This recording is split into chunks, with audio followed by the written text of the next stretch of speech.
खुलुमबाय दिनै फुंबिलिनि खौरांफोरा जाबाय गिबि खौराङाव दङ दिनैनि गेजेरावबो थामहिनबा बर'नि गेजेरावबो दासिमबो हाथियार लाग्रा आफादफोरा थानायमोनब्ला मोनद' हारिफ्रा दिनैनि दिनाव एसटि दाबिनो हानाय नङामोन नामा बेखौ लानानै सासे सुबुङा बाथ्रा बुंथिदों जेराव ससियेल मिडियानि गेजेरजों बुंनाय बायदिब्ला दिनैनि समाव बर'नि आफादफोर जेरै बारग' एनडिबिफोरा बर' हारिनि गेजेराव थानायमोनब्ला दिनैनि दिनाव मोनद' हारिफ्रा एसटि दाबिनो हानाय नङामोन होननानै बाथ्रा बुंथिदों बिथाङा लोगोसे मा बुंबावदों नोंथांमोना खोनासंलांनो हागोन। बर'नि हाथियार हमग्रा बिग्रायारि हान्जाफ्रा जुदि दिनैसिमबो थायोमोनब्ला दंमोनब्ला बे गुबुन जाथिया बे 6 जन गस्टिया एसटि बिनायाथ' गोजाननि बाथ्रामोन एसटिखौ सेनानै लानो नागिरनायाथ' गोजाननि बाथ्रामोन बिथांमोना बर'नि खाथियावनो साफिनो हायामोन आरोना ओमफ्राय दायो जों नुबाय थादों माने बिथांमोना जोंनि फाफ्लियाव गाखोनो नागिरबाय थादों आरोना दा बै फाफ्लियाव गाखोनो नागिरनाया मानि थाखाय गाखोनो नागिरदों सोरनि अबदानाव बिथांमोना जोंनि फाफ्लियाव गाखोनो नागिरबाय थादों बेफोरो बिराद दुखुनांथाव बाथ्रा आरोना जोंनि बर'आनो जोंनि बर'नि दैदेनगिरिफ्रानो बिथांमोनखौ जोंनि फाफ्लियावहाय बर'नि फाफ्लियाव बा ट्राइबेलनि फाफ्लियावहाय दिनै गाखोहोनो थाखाय बिथांमोना नाजादों आरोना थांनाय जेब्ला बिटिसि इलेक्सननि जेब्ला फोसावदिं मेलफ्रावहाय जोङो हाग्रामा महिलारि सारखौ जों नुबाय थादों एसटि लागे ना माथि फाटा लागे बेफोर माबा मोनसे राव जादोंमोन नामा नंगौना नङा जेब्ला प्रमद बर'आ सरकार सलायदोंमोन बै समावहाय प्रमद बर'नि खुगानिफ्राय जों खोनाबाय थायोमोन बर' अना बर' जोङो गासिबो बिटिसि आवहाय समान मोनथायखौ जोङो मोननो नांगौ जोङो बयबो माने थांनानै थानायनि मोनथायखौ जोङो मोननो नांगौ बिथाङा बेबायदि बाथ्राफोरखौ बुंबाय थायो आरोना ओमफ्राय दा खोथाया जाहैबाय माने जोंनि दैदेनगिरिफ्रानो जोंनि बर'नि लिडारफ्रानो माने गावनि न'खरनि बिसि फिसाया जानो गोनां माइरंखौ बा गावनि न'खरा जानो गोनां माइरंखौ गुबुननो जासि सोमनानै नाङा होनब्लाबो गुबुननो जासि सोमनानै गावनि बिसि फिसाखौ रसा फोनांनो नागिरनायसो जादों नंगौना नङा दा बेफोर खोथाखौ लानानैनो जोंनि बर'नि बिर जोहोलाव गेदेमाफ्रा माखासे दैदेनगिरिफोरखौबो बै समावहाय माखासे धमखिबो होबोनांगौ जाबोबाय माखासे सिगिनांगौबो गोनां जाबोबाय बर' हारियावहाय माने बेबायदि थासारिखौबो जोङो बारबोबाय आरोना आंथ' सानो माने बिराद माने गुबुन हारिया बै समफ्रावहाय जोंनि बर' मानसिनि खाथियाव फैनोनो बिसोरो थोर मावग्रा जाबायमोन आरोना खिन्थु आथिखालाव जोङो नुबाय थादों बर'आ खौसे मा होनना बुङो सान्थि गोजोन थासारिया जोंहा जेबो फैयाखै गुबुन हारियासो सान्थि फैदों गुबुना बर'नि खाथियाव दाउसा मावरियाफोर बायदि गथब थाफैनो गोनां जायोमोन दा बैसोरा बिराद सान्थि फैबाय दायो मिथिबायना बैसोरो ओरैबायदि गोजोन फैबाय ओरैबायदि रंजानाय फैबाय दिनै बर'नि थोरसिनि ओंखामफोरखौ सेनानै दिनै जानो बिथांमोना नाजानायखौसो जों नुदों आरोना ओमफ्राय दा जुदि एसटिखौ जुदि होमारमार जुदि होयोब्ला ओइ जायब्ला एसटि होनो नागिरग्रा जायनाव एसटिखौ बिदों बिथांमोनाबो एसटियानो नंखाया दिनै एसटिनि मालिकफ्रा मानो खुगायाव जेबो फंसेबो बाथ्रा बुङाखै दिनै जोंनि बर'आवहाय दिनै एमएलएआनो गैयाना एमपियानो गैयाना मिनिस्टारानो गैयाना मायानो गैया जोंहा गासिबो दंजोबो ओमफ्राय दिनै बिथांमोना मानो बाथ्रा बुङाखै दिनैहाय जोंनि मोनखानाय सम्पतिखौ दिनै गुबुनाव बिनो गोनां जादों गुबुनासो माने जासिनानै हरनो नागिरनायखौ जोङो नुदों आरोना दा बैफोरो माने बिराद दुखुनांथाव बाथ्रा आरोना बर' हारिनि थाखाय फैबाय थानाय समफ्रावहाय माने बर'आ नाख्रेबजानायनिफ्राय नाख्रेबजाफिननाय लामायावसो फैगासिनो दं नामा आं बेखौसो नुहुरलायलांबाय आरोना नोंसोर मा सानो दे कमेन्टआव खिन्थाहर दे।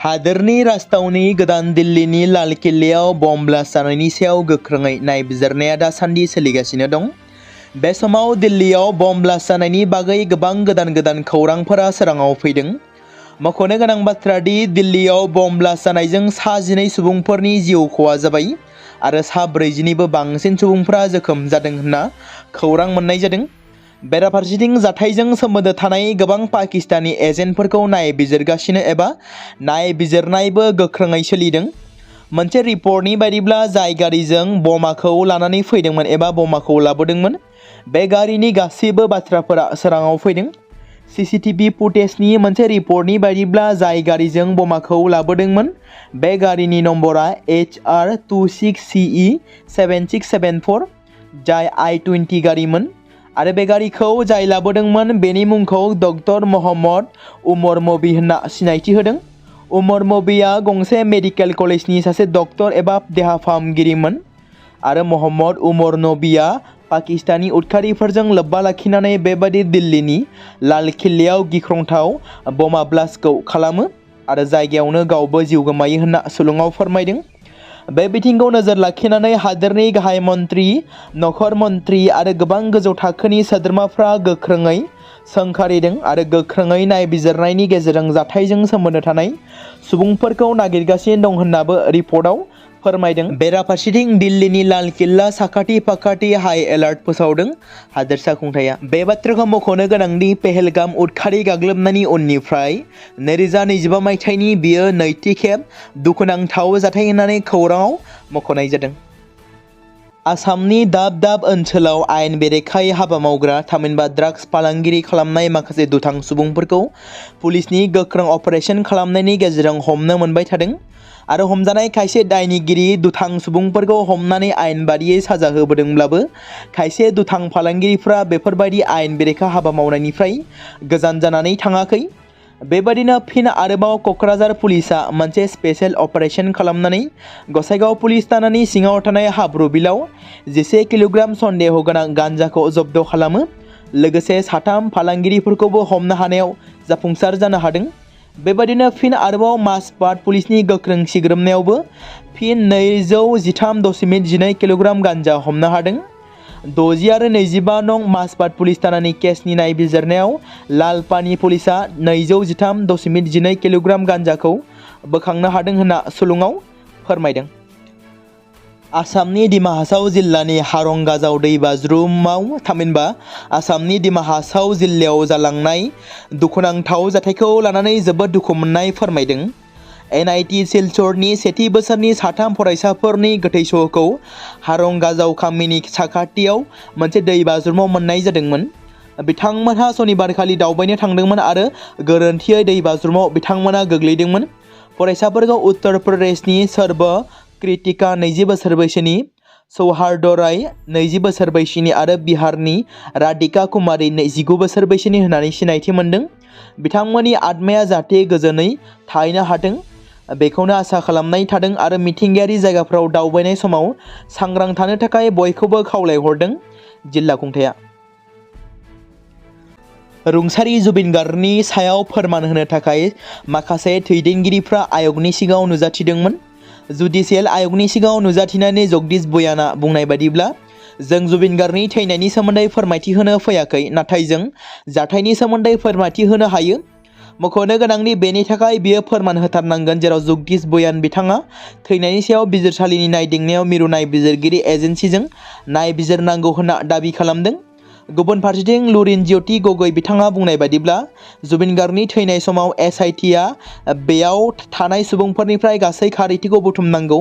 सिंगापुराव थानाय सासे सुबुङा दासिमबो आसामाव फैफिनाखै होननानै सोंथि खालामनानै बुङोदि जाय फैदोंमोन बिसोरखौ मानो दैथायहरफिननो गोनां जादोंमोन। बिथाङा खौरांगिरिफोरनि सिगाङाव बेखौबो बुंदोंमोन दि नायबिजिरगिरि अफिसारा मानो सिंगापुराव थाङाखै।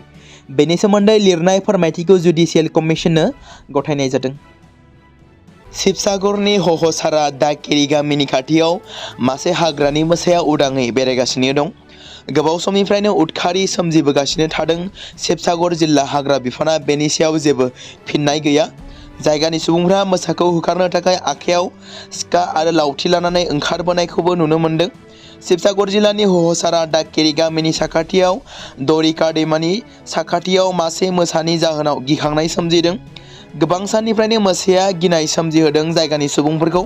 मोसाया जायगानि सुबुंफोरनि गोबां फिसिनाय मोसौ आरो बोरमाफोरखौ बुथारखांबाय होनना जायगानि सुबुंफोरा अजद दिखांदों। बर' समाजाव आथिखालाव मानसि गोमानाय, हाबा जाखानाय, गथ' गथाय, फिसाय गोनांखा आइजोआ खारनाय जाथायफोरा गोदान बाथ्रा नङा। बेबादिनो गलादाङि गामिनि 2 गथ'नि बिमा नबनिता बसुमतारिया थांनाय सानखालिनिफ्राय गोमानानै दं। क'क्राझार गसाइगाव महकुमानि सिङाव थानाय गलादाङि गामिनि फुंखा बसुमतारिनि बिसि 2 गथ'नि बिमा नबनिता बसुमतारिया थांनाय सानखालिनिफ्राय गोमानानै दं। फिसाया फोरमायनाय बायदिब्ला थांनाय समबार सानखालिनि फुंनि 10 रिंगासोआव बिउटि पार्लाराव थांनो होनानै फिसाय गैयै समाव न'निफ्राय ओंखारलांदोंमोन। बेनि उननिफ्रायनो दासिम जेबो खौरां गैया। जाहोनाव पुलिस थानायाव खौरां होनायजों लोगोसे खौरां बिजोंनि गेजेरजों सावगारि नुनाय आइजोखौ सोरबाफोर बहाबाफोर नुसनबायोब्ला 700999063448 नङाब्ला 9707126059 जानबुं नम्बराव कल खालामनानै रायजो राजाफोरखौ फोरमायहरनो खावलायदों फिसाय फुंखा बसुमतारिया। लोगोसे फिसा सानैखौ गोसोखांनानै गावनि बिसिखौ फैफिननो थाखाय खावलायहरदों फिसाया।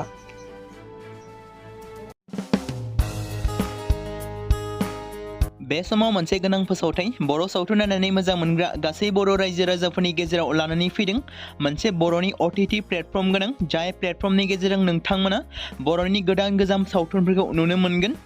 थांनाय माखासे बोसोर सिगां बर'नि गेजेराव लानानै फैनाय निउबो एप बायदिनो फिन आरोबाव लानानै फैदों बर' रायजो राजाफोरनि थाखाय। बे बाथ्राखौ मख'नाया गोनांदि 2025 मायथाइनि जानुवारि दानाव ओंखारनाय आंगो स्ट्रिम मुंनि मोनसे OTT प्लेटफर्म गोनां निउबो एपनि गेजेरजों नोंथांमोना गोबांथार बर'नि सावथुनफोर जेरै ट्रेजेडी, रमान्टिक, एक्शन आरो कमेडीजों बुंफबनाय सावथुनफोरखौ नुनो मोनगोन। जेरै सनानि नखर, थांखि गैयै समाज, अनसुला आफा, हिर', बिमा बायदि बाजै, अर, थैसाम, वान्टेड, संदान आरो रं नाम्बार बायदि सावथुनफोरा मख'जाथाव। बेफोर सावथुनफोरखौ नायनो थाखाय नोंथांमोना गिबियावनो आंगो स्ट्रिम एपखौ गावनि मबाइलाव थानाय प्ले स्ट'रनिफ्राय डाउनल'ड खालामनानै लोगोसे इनस्टल खालामनानै गावनि मबाइल नाम्बारजों लगइन खालामनानै लाग्रोनांगोन। बेनि उनाव नोंथांमोना गोबांथार नुनो मोनै सावथुनफोरखौ गुगोल पे, फन पे आरो पेटिएमजों रं नाम्बार सावथुनखौ नायनो थाखाय 60 रां आरो संदान सावथुनखौ नायनो थाखाय 80 रां, वान्टेड सावथुनखौ नायनो थाखाय 60 रां, थैसाम सावथुनखौ नायनो थाखाय 60 रां बेबायदिनो गोबांथार नुनो मोनै सावथुनफोरखौ नायनो थाखाय सुबिदा खालामनानै होदों आंगो स्ट्रिम प्लेटफर्मा। फिन नोंथांमोननि गेजेराव फोरमायबावनो लादों बर' सावथुन नायनानै मोजां मोनग्रा गासै बर' रायजो राजाफोरनि गेजेराव लानानै फैदों मोनसे बर'नि OTT प्लेटफर्म गोनां, जाय प्लेटफर्मनि गेजेरजों नोंथांमोना बर'नि नुनो मोनै सावथुनफोर जेराव गोदान गोजाम सावथुनफोरखौ नुनो मोनगोन। बे बाथ्राखौ मख'नाया गोनांदि 2025 मायथाइनि जानुवारि दानाव दिहुनजानाय आंगो स्ट्रिम मुंनि मोनसे OTT प्लेटफर्म गोनां एपनि गेजेरजों नोंथांमोना गोबांथार बर'नि ट्रेजेडी, रमान्टिक, एक्शन आरो कमेडीजों बुंफबनाय सावथुनफोरखौ नुनो मोनगोन। जेरै रं नाम्बार, संदान, वान्टेड, थैसाम, अर, बिमा बायदि बाजै, हिर', अनसुला आफा, थांखि गैयै समाज, सनानि नखर बायदि बायदि सावथुनफ्रा मख'जाथाव। बेफोर सावथुनफोरखौ नायनो थाखाय नोंथांमोना गिबियावनो आंगो स्ट्रिम एपखौ गावनि मबाइलाव थाखानाय प्ले स्ट'रनिफ्राय इनस्टल खालामनानै गावनि मबाइल नाम्बारजों लगइन खालामखांनायनि उनाव नोंथांमोना गोबांथार नुनो मोनै सावथुनफोरखौ गुगोल पे, फन पे आरो पेटिएमजों रं नाम्बार सावथुनखौ नायनो थाखाय 60 रां, संदान सावथुनखौ नायनो थाखाय 80 रां, वान्टेड सावथुनखौ नायनो थाखाय 60 रां, थैसाम सावथुनखौ नायनो थाखाय 60 रां बेफोरबायदिनो अर सावथुनखौ नायनो थाखाय 60 रां पे खालामनांगोन। बेबायदिनो गोबांथार नुनो मोनै बर' सावथुनफोरखौ नायनो थाखाय सुबिदा खालामनानै होदों आंगो स्ट्रिम प्लेटफर्मा।